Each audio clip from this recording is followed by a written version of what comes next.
Hello everyone, good afternoon from Caracas. I'm Cody Weddle in Caracas, Venezuela. We start today in Mexico, where many Mexicans there are bracing for impact of the strongest hurricane in the Pacific coast since records even began in 1949.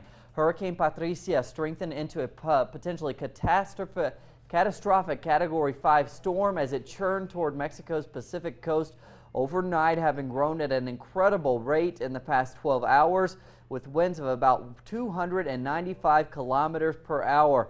Now, the states of Jalisco, Colima, y Michoacán and Nayarit are expected to see the equivalent of 40% of their annual rainfall in the next 48 hours. The storm surge could also produce coastal flooding accompanied by large and destructive waves and river overflowing. Authorities there have started to prepare shelters, and some schools and parts and other ports have been closed. President Enrique Peña Nieto headed an emergency meeting overnight. The Mexican Republic is duly involved and very attentive before its natural phenomenon that we are about to deal with. The National Emergency Committee has already installed, and I am taking charge of it at this moment, preventive measures that have already begun to put into place for what is estimated to be the biggest hurricane from at least the last 50 years in the Pacific Ocean. Patricia has already sustained winds of maximum strength at least 325 kilometers per hour and wind gusts up to 400 kilometers per hour. Patricia is moving 19 kilometers per hour in the direction towards the northwest. The prognostication indicates that Patricia will curve towards the northwest and could strengthen even more before making landfall. The directly affected areas are expected to be Jalisco State, though coverage is to be extended from the area at the point of Manzanillo in Colima through the edge of Nayarit State.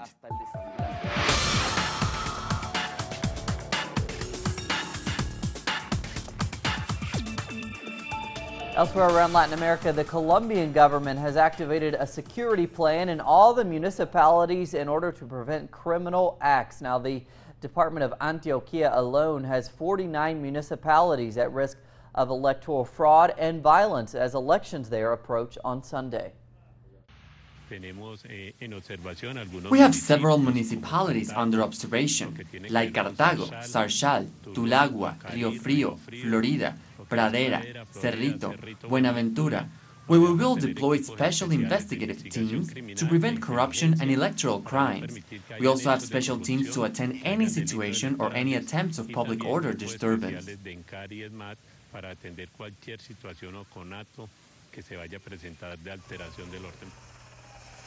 The Colombian army killed 6 members of the ELN guerrilla group and 3 of the Clan Usuga drug gang on Thursday in 2 separate operations. Now, 4 other Usuga members were captured.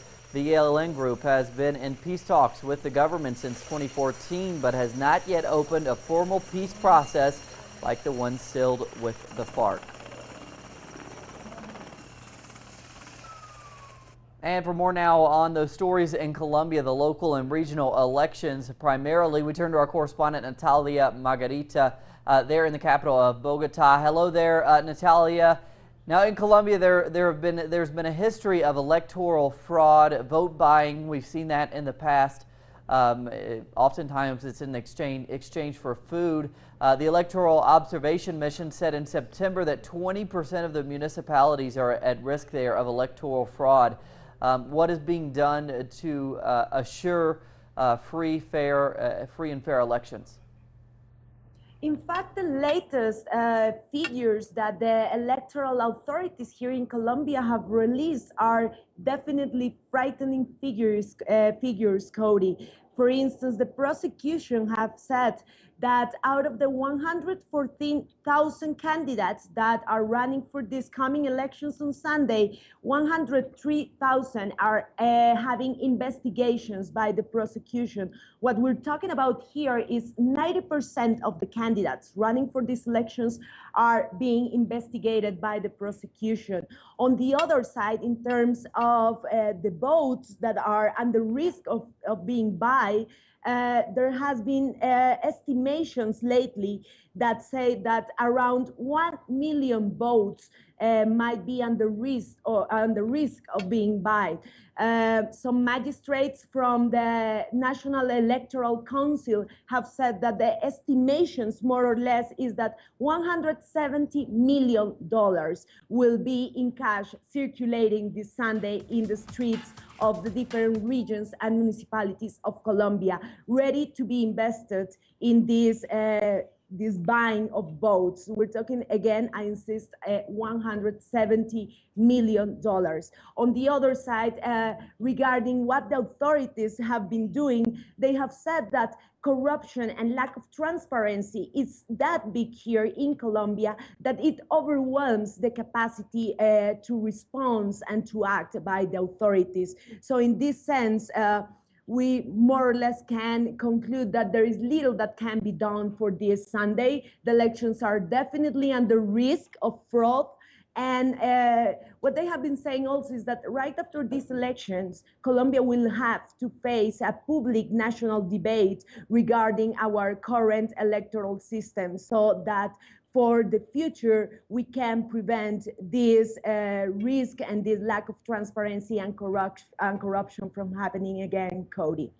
And Natalia, we know that in the past, drug trafficking has been closely attached to elections, and certain campaigns have been funded by drug money in the past, and we know there have been some connections between candidates and drug money in this process. So to talk a little bit about that and the concerns as it relates to drugs and drug money.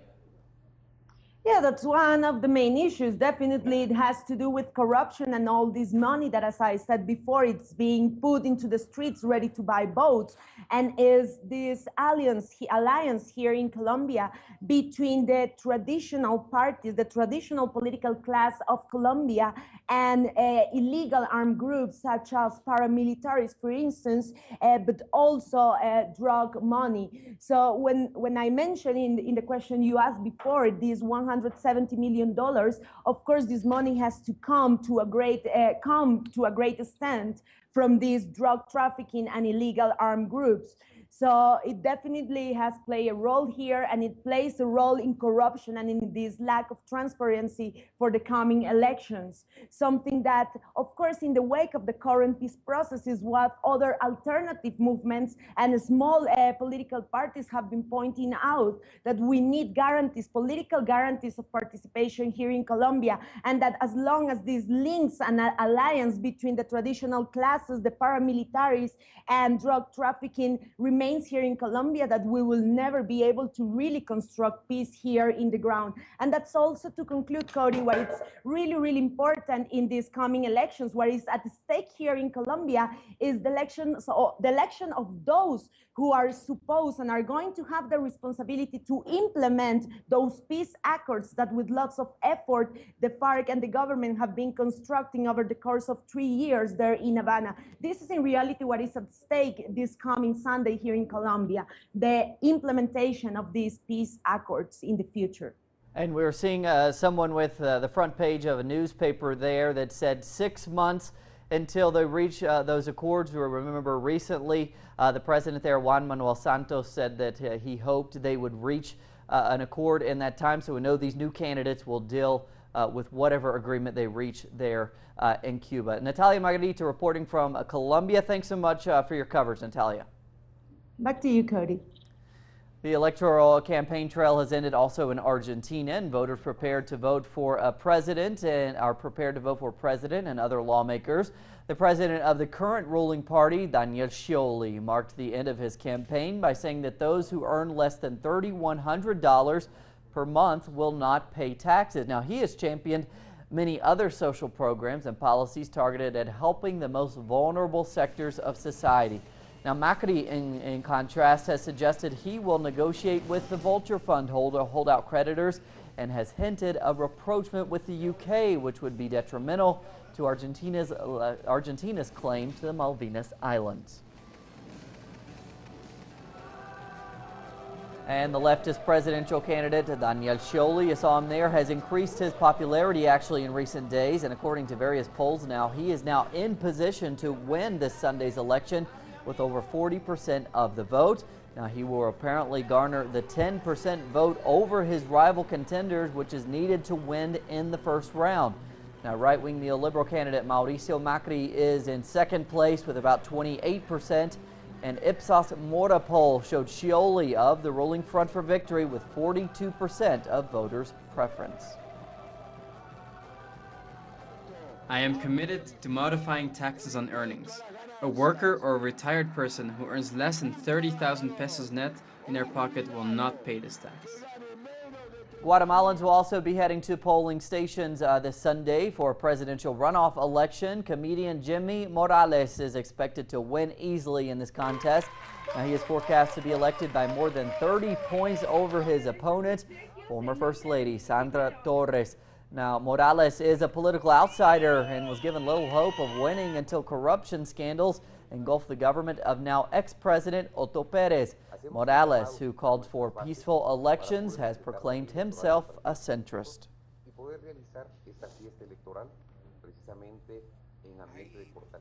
There are three fundamental things. The most important is education. The most urgent is health. What will give sustainability is a human and economic development to the country, and this will allow us to achieve security advances.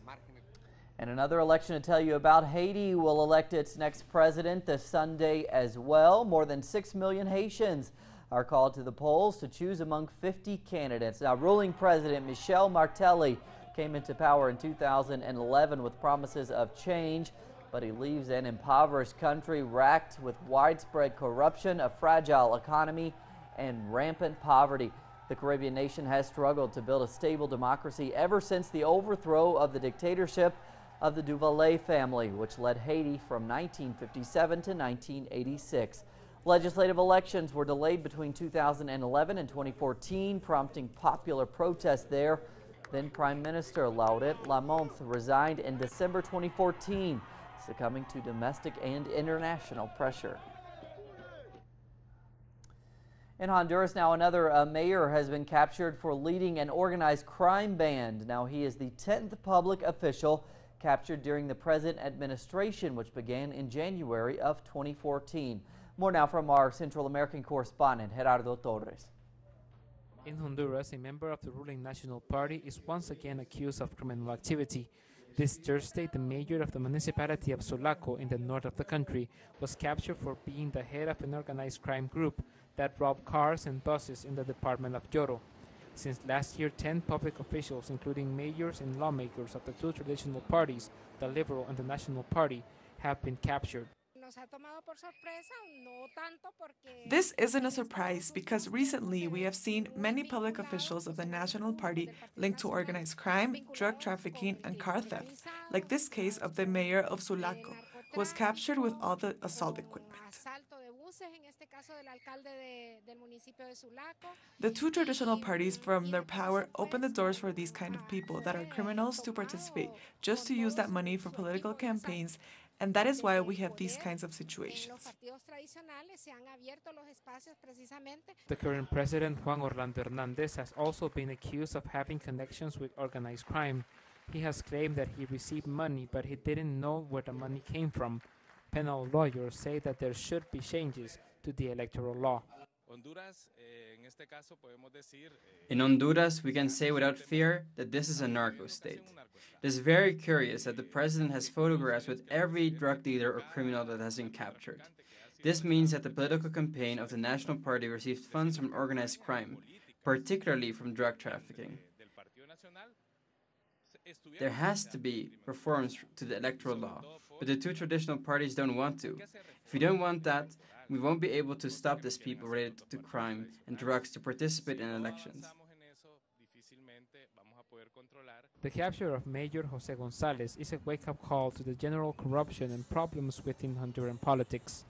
Gerardo Torres, Telesur, Central America. A tragic traffic crash in France has claimed dozens of lives, becoming the worst of its kind in 3 decades. We'll have more on what is a tragic story unfolding in Europe when we come back.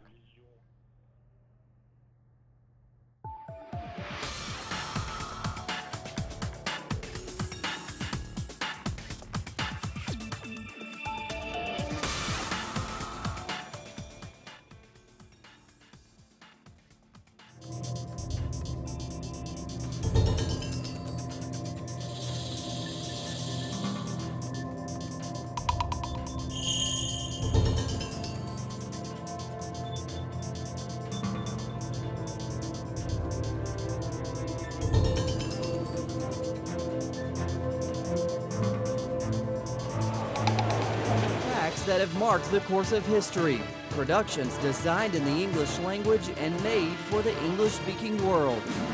This is Documentary. Watch it on telesur.net/English. Telesur, wherever the news, you'll be there.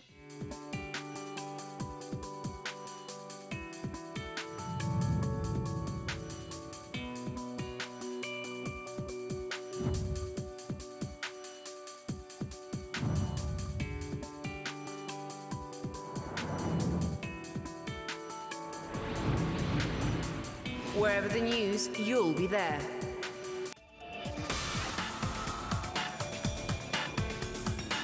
Amateur videos uploaded to the internet appear to show the moment when an airstrike hits its targets in the city of Homs, leaving an aftermath of destruction. Now, the video purports to show aerial bombardment in the city of Talbashe, which is in the northern countryside of the city. Two more clips appear to show the immediate aftermath of the airstrike there. Civilians can be heard screaming and shows them searching for survivors under layers of rubble in a destroyed neighborhood. Russian airstrikes have been criticized for hitting non-ISIS targets and killing more civilians than militants. On Thursday, Russian President Vladimir Putin accused Western governments of double standards in their support for Syria's opposition. He also dismissed criticism over his country's air campaign in Syria ahead of his foreign ministers meeting with U.S., Saudi, and Turkish counterparts for talks in Vienna. The talks will provide an opportunity for diplomats to find out more about Russia's bombing campaign in Syria. The violence between Israelis and Palestinians has shown no sign of slowing down. Palestinians can be seen fighting with Israeli security forces at the DCO checkpoint near Ramallah. U.S. Secretary of State John Kerry met with Israeli Prime Minister Benjamin Netanyahu and called for an end to inflammatory Israeli-Palestinian rhetoric. Now, Netanyahu has blamed the Palestinians for a recent surge of violence, but in the past 2 days, Israeli soldiers shot dead 2 people who were mistaken for Palestinian attackers. One was a Jewish Israeli man and the other an Eritrean refugee. Students have won their battle against an education fee increase in South Africa. President Jacob Zuma just announced that this Friday after his meeting with student leaders and university authorities. Striking students had gathered outside of Johannesburg's Union Buildings, which is the seat of the government, awaiting the outcome of the negotiations. Now, some clashed with police who fired stun grenades to stop them from breaking into the president's office.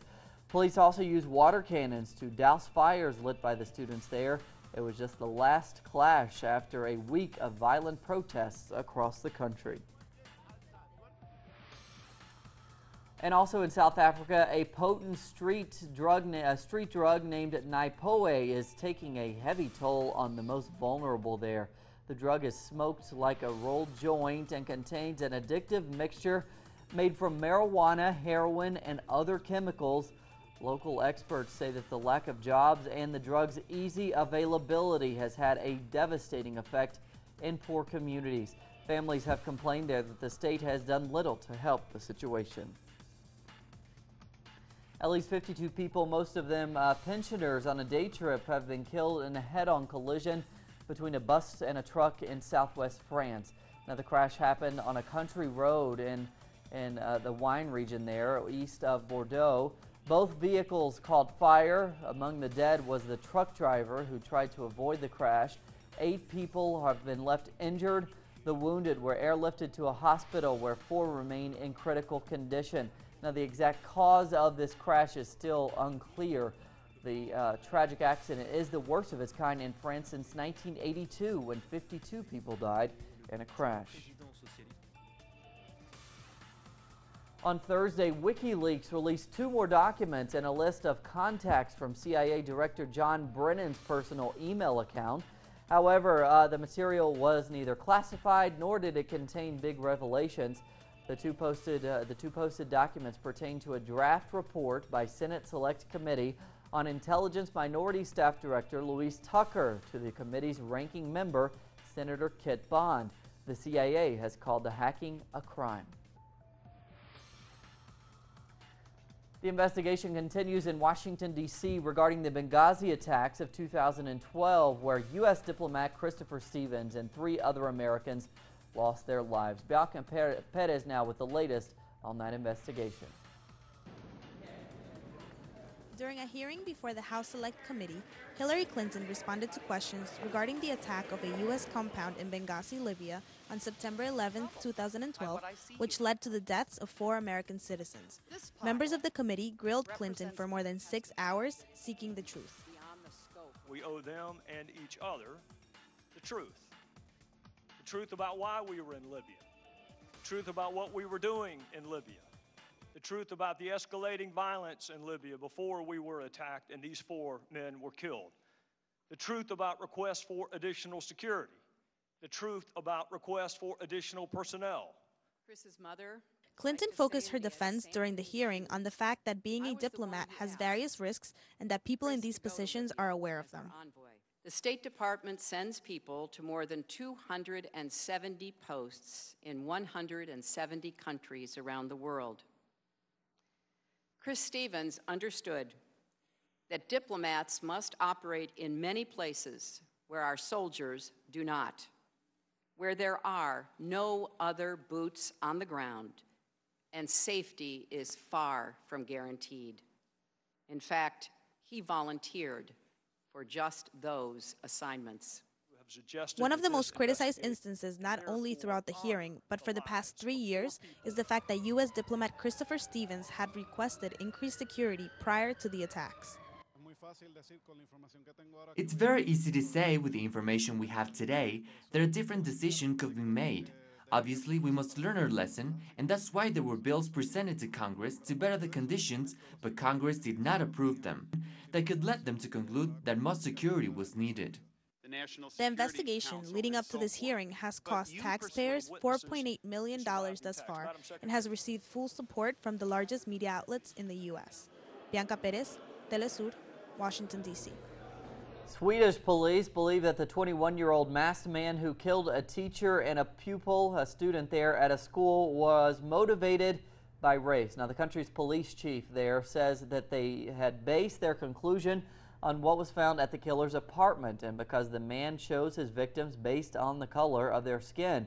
Media reports suggest the attacker had far-right sympathies. The Cronin school in which the incident occurred has about 400 students, including many children of immigrants. Slovenia is considering building a border fence to stem the influx of refugees there. Now, Slovenia has become the main entry point into the European Union's passport-free zone after Hungary sealed its southern borders. Prime Minister Miro Cerar said he hoped that a mini EU summit on Sunday with Balkan and Central European leaders would help bring solutions to the crisis. A new report by Global Witness has identified key players in Myanmar's jade industry who have obtained $31 billion worth of the precious gem over the past year alone. Now, the report titled Jade, Myanmar's Big State Secret, revealed the results of a year-long investigation.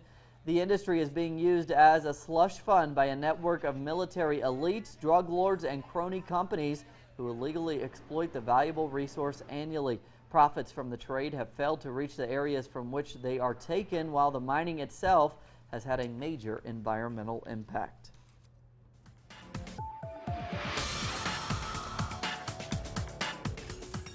Athletes from tribes around the world kicked off on Thursday what's being dubbed the Indigenous Olympics in Brazil's Amazon city of Palmas. Now, the sporting event is a chance for indigenous people from as far as Ethiopia, Mongolia, and other traditional tribes to compete in sports including archery, spear throwing, and racing with heavy logs. At sunset there, members of 24 Brazilian ethnic groups led the ceremonial lighting of a flame in central Palmas to symbolize energy and life and world unity. Hindus across Nepal are celebrating the most important holiday of the year, the 15-day festival of Dashain. Now, the festival in Kathmandu involves the sacrifice of animals in honor of the Hindu goddess Durga, who slew wicked demons disguised as water buffaloes. Now, this holiday is also a time when extended families get together. Thousands of Nepali migrant workers in the Middle East and students overseas return to Nepal to partake in the feast and gift exchange.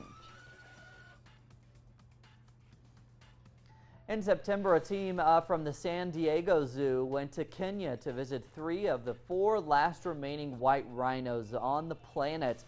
The 4th is located at the San Diego Zoo in the United States. Now, due to intensified poaching, northern white rhinos became extinct in the wild in 2008. The San Diego team visited the Kenya rhinos as part of an effort to begin collaborative efforts with the Conservancy to regenerate growth in the species population. That's what we're covering on this Friday afternoon here from Caracas. Plenty more on all of those stories and others at our website, telesurtv.net/English. For Telesur English, I'm Cody Weddle. Have a great Friday. Have a great weekend.